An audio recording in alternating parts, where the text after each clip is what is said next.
Começando mais um episódio do AcriCast, direto do Acricorte, e a gente vai conversar com um dos palestrantes que participou do AcriCorte 2025, Júlio Palhares, ele que é pesquisador da Embrapa Pecuária Sudeste e também ele é doutor em Engenharia Ambiental pela USP. Júlio, obrigado pela participação, de vir aqui conversar com a gente. Vamos falar um pouquinho sobre água, vamos falar um pouquinho sobre o que foi debatido na palestra. Seja bem-vindo. Eu que agradeço o convite, parabenizar a Acrimate pelo evento, né? Um evento aí que está se mostrando de sucesso total, e pelo pioneirismo também, de trazer esse tema água para dentro do evento, muitas vezes vista como água, a água é algo abundante e barato, né? E o que é abundante e barato a gente tende a não dar muito valor. Mas precisamos mudar essa cultura, né? Porque não existe produção de carne sem água, em quantidade com qualidade. Então, parabéns à organização por estar inserindo esse tema na grade do evento. E aí eu já entro com essa polêmica. A água é abundante? Como que está a situação da nossa água no Brasil, em Mato Grosso? A água, ela... No mundo a gente pode dizer que ela é abundante, mas a água tem um fator local, né? Não adianta eu ter... Chamamos até o planeta de planeta água, porque 75% dele, em média, é superfície hídrica, mas essa água está mal distribuída. E o Brasil é um exemplo disso. O Brasil é um país rico em água, né? Nós detemos em torno de 12% da água doce do planeta. Então, você imagina um único país ter tanta disponibilidade de água assim. Só que esses 12%, 60% deles são a bacia amazônica. Então, os outros 40% estão distribuídos no restante do país. Aqui, o Centro-Oeste tem em torno de 5% dessa disponibilidade. O Sudeste, que é uma região extremamente urbanizada, com indústria, também com agropecuária, tem em torno também de 5% dessa água. Então, isso nos mostra que, sim, temos água, mas onde nós estamos produzindo, existe oferta hídrica, né? E se a gente vai, quando a gente fala onde nós estamos produzindo, o nosso espaço é a propriedade rural. Aquela propriedade tem oferta hídrica para manter aqueles animais com o tanto de água que eles necessitam? Essa é a grande pergunta. A gente conversou com o Molion, que também foi um dos palestrantes, e ele trouxe um dado muito importante e interessante em relação à água. Ela é uma das principais, se não a principal, em relação à quebra das moléculas de carbono, de metano. E as pessoas não sabiam que a água também tinha esse potencial no momento da evaporação dela, né? Sim, porque a água a gente aprende lá desde dos primeiros anos da escola, né, o chamado ciclo hidrológico, que basicamente o que é?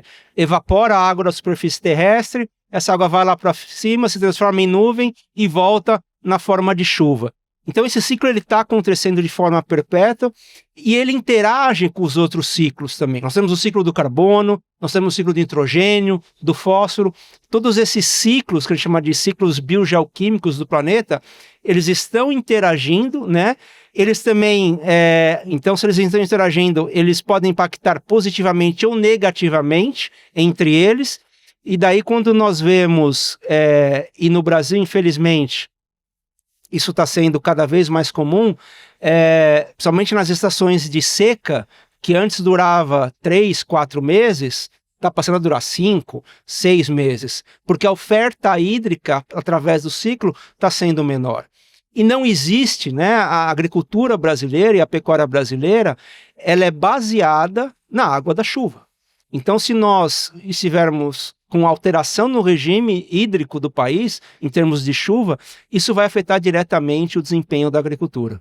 Quando a gente fala de agro, fala de água, a gente sabe que isso tem uma grande relevância para a produção, mas algumas pessoas veem o pecuarista, o produtor, como um vilão.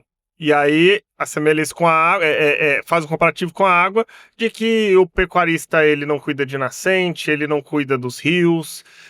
Isso, na verdade, é totalmente oposto, né? A gente vê dados aí de que fazendas em Mato Grosso com nascentes 94% totalmente preservadas e intactas, né? Então, como que você vê essa participação do pecuarista, do agrônomo, do agricultor com a água no seu processo? Bom, sempre vai existir os conflitos de narrativas, isso faz parte da comunicação, né? E para a gente se blindar contra isso, o que nós temos que usar? Sempre gerar conhecimento, informação para mostrar para a sociedade que sim, produzimos alimento e alimento com eficiência hídrica. E o que é a eficiência hídrica? Quando falamos em pecuária de corte, podemos dizer que a eficiência hídrica é a relação de litros de água por quilo de carne, né?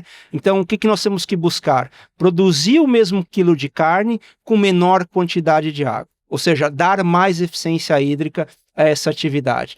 Então, como você citou, proteção de nascentes, manter as reservas naturais na propriedade, o que está dentro do chamado Código Florestal, tudo isso contribui, né, para nós conservarmos água na propriedade. E isso é importante para o produtor, porque se nós já estamos com alguns cenários de escassez hídrica, ele manter as áreas vegetadas, nascentes protegidas, isso dá mais o que nós chamamos de segurança hídrica ao produtor. Porque se a água acabar na propriedade, não existe mais produção. Não existe produção de alimentos sem água. Tá? E aquela terra não tem valor, né? E a ciência não vai chegar a isso. Ah, não, mas vamos inventar um milho ou uma carne, não precisa de água. Não, nós não vamos inventar isso. Né? Então a gente precisa ter segurança hídrica. Mas além disso, que já é muito benéfico e bem-vindo, a questão da proteção de nascentes, áreas vegetadas, o uso da água precisa ser melhorado. Então aqui, por exemplo, durante a minha palestra, eu sempre falo, né? Não tem como manejar o que nós não conhecemos. E se a gente quer manejar água de forma eficiente, nós temos que, primeira coisa, quanto nós consumimos de água para produzir essa carne? E esse dado ainda é um dado que não existe no Brasil. Né? Por quê? Porque nós não temos ainda a cultura de medir consumos de água na propriedade. Lá no começo você falou, água abundante e barata. O que é abundante e barato, o ser humano tende a não dar valor. Né? E aí vem o desperdício. Nós temos que mudar essa chavinha.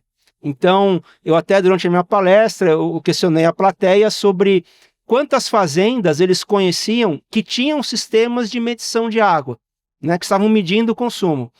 Nem 10 pessoas levantaram a mão, de um total que tem lá de 500 pessoas.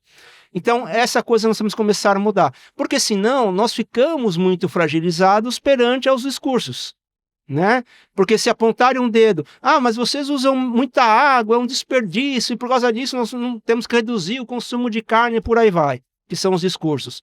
Mas se nós não soubermos, nós produzimos carne e a nossa carne tem eficiência hídrica, e está aqui mostrado, tá certo?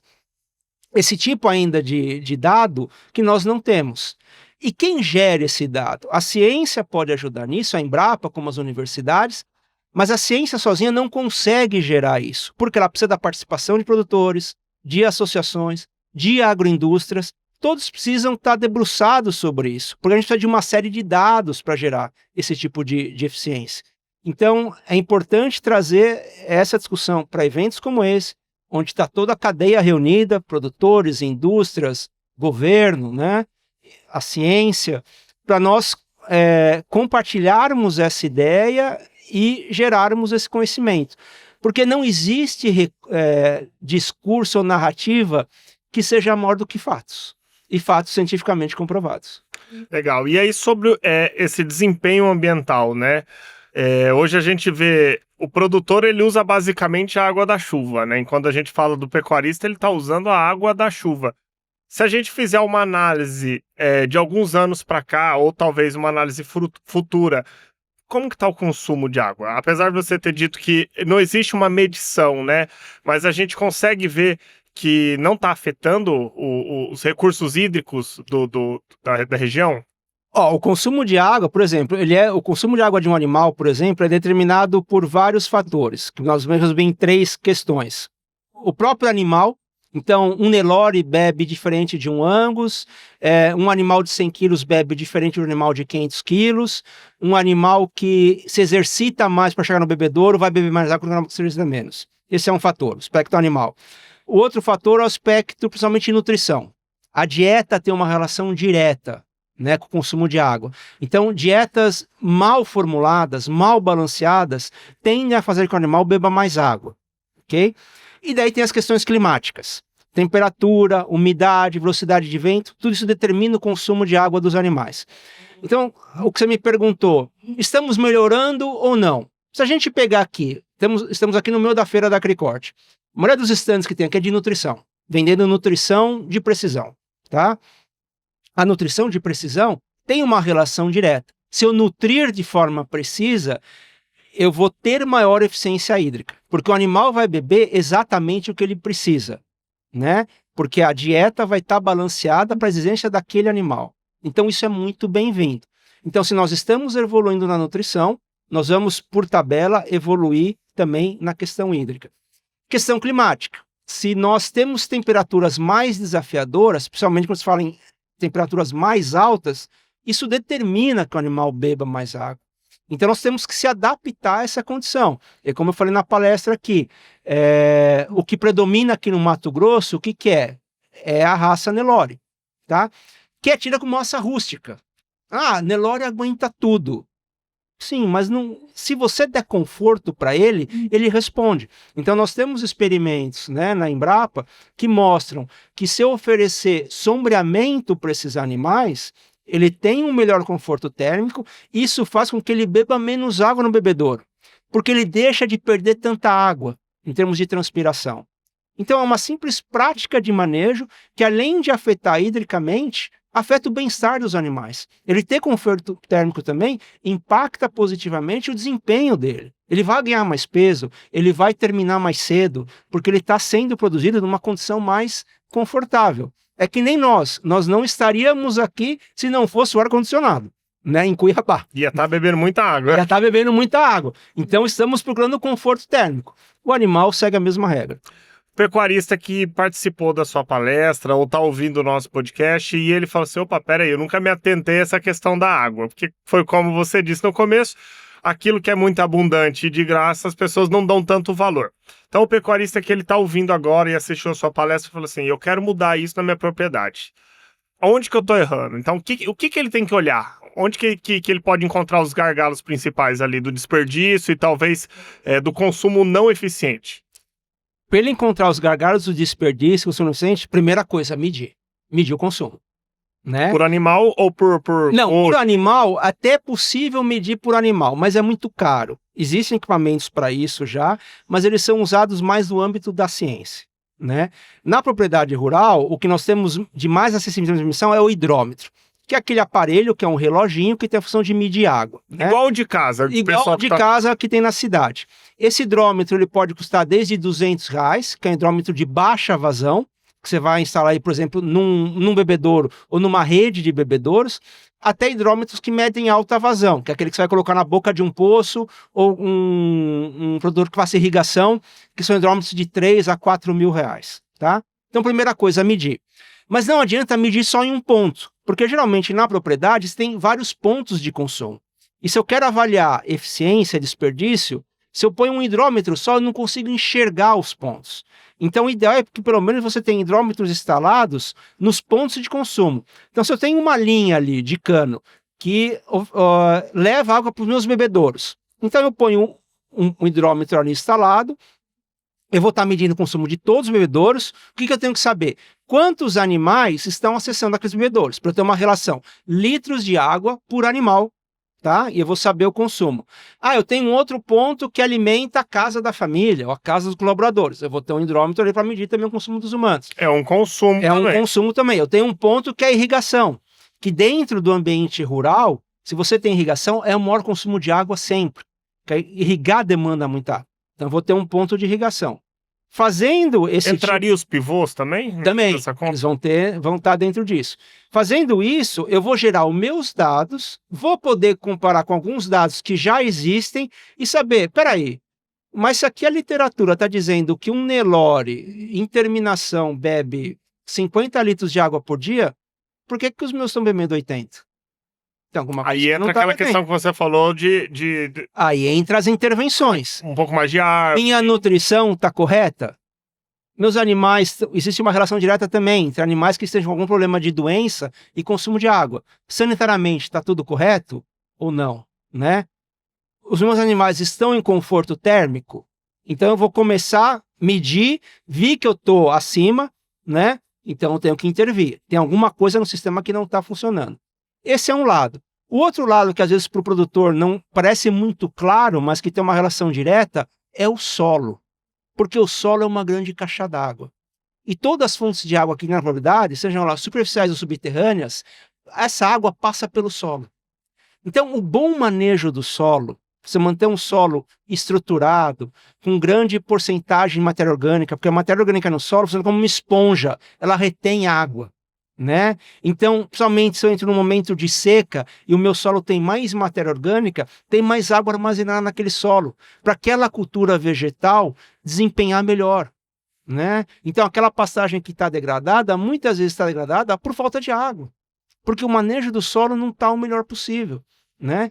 Então, manejar muito bem o solo tem uma relação direta com desempenho hídrico, tem uma relação direta, segundo os colegas mostraram aqui, em torno de 85% da pecuária de corte mato-grossense está à base no pasto, né?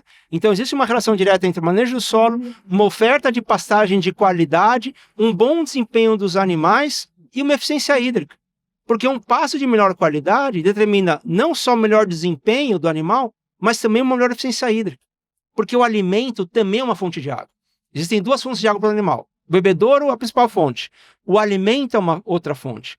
Uma pastagem degradada, ela tende a ter um maior teor de matéria seca e o animal vai ter que tirar a diferença no bebedouro.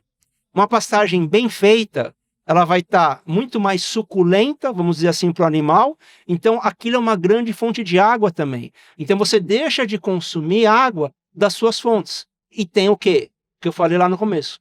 Maior segurança hídrica da propriedade. Quando a gente chega nessa conclusão de que o animal que era para consumir 50, ele está consumindo 80 litros. E aí, o pecuarista encontrou onde que é aquele gargalo, aquele problema, resolve aquilo. O que a gente está falando de melhora no final ali, na hora do abate ali, o que de lucro ou de perda que ele poderia ter, o que muda isso financeiramente para ele?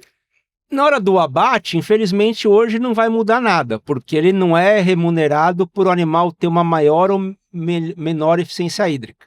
Mas no custo da atividade dele, porque se aquele animal estava bebendo 80 litros, quando a regra era beber 50, ele deixou de beber 30 litros a menos de água. Então, é o que eu falei na palestra aqui. Ninguém no meio rural ainda paga a conta de água, tá? Mas não quer dizer que a água não tem um custo.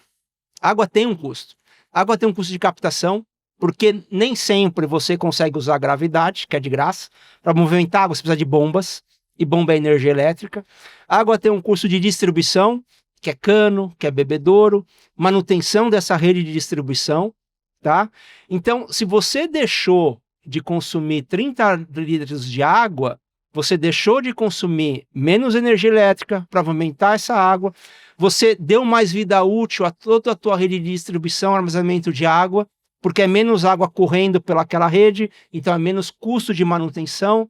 Então isso vai ter um impacto financeiro para o produtor, tá? Só o fato de ele ter corrigido. E mais importante de tudo, que a gente não tem como monetizar, usar a palavrinha da moda, né? Monetizar. Mas se ele deixou de consumir 30 litros de água por cabeça animal dia, ele conservou mais água nas fontes dele, seja superficiais e subterrâneas. Então ele está dando mais segurança hídrica à propriedade. É o que eu falei. Se a média aqui é 250 cabeças por animal, né, no Mato Grosso, como os colegas falaram, e o produtor, mas eu quero ter 300 cabeças. Você tem água para mais 50 cabeças? De repente ele não tem. Mas se ele for eficiente, ele consegue ter, né? Eu não tenho agora, porque eu não estou sendo eficiente. Mas eu fiz as intervenções, consegui deixar mais água nas minhas fontes e consigo aumentar o meu rebanho. Até porque se a gente está falando de um consumo maior no exemplo, de 30 litros a mais do que deveria consumir, a gente está falando de um animal. De um animal. Mas se a gente fala por 200, por 300. Tem 200, 300 ali, é um mar de água. É um poço artesiano a mais que ele vai ter que colocar ali para puxar água, né? Então isso é muito relevante. Legal. E o produtor, ele vem se preocupando com essa questão de nascentes, ele vem se preocupando com essa questão de preservação, né? Como que você vê a questão da sustentabilidade, né? Hoje a gente tem muitas falácias aí, o povo falando que o pecuarista só acaba com tudo e tal. E não é isso, né? Eu acho que é algo que a gente precisa realmente frisar, porque a pecuária, ela precisa do pasto, mas ela precisa muito da água, né? Então, Sim. ele vem sim cuidando disso, melhorando a eficiência hídrica para que não falte, para que não tenha problemas, né? Independente de tudo que ele está fazendo, o que a gente pode dizer, os desafios serão maiores. Por mais que ele esteja fazendo tudo correto, os desafios serão maiores. Não só os desafios de oferta hídrica, porque o quê? A agropecuária é uma das demandas. Nós temos cidades, nós temos comércio, serviços, indústrias, todos precisam de água, tá? E a quantidade é a mesma. Então, a tua oferta ela é fixa, mas a tua demanda tende a aumentar, né?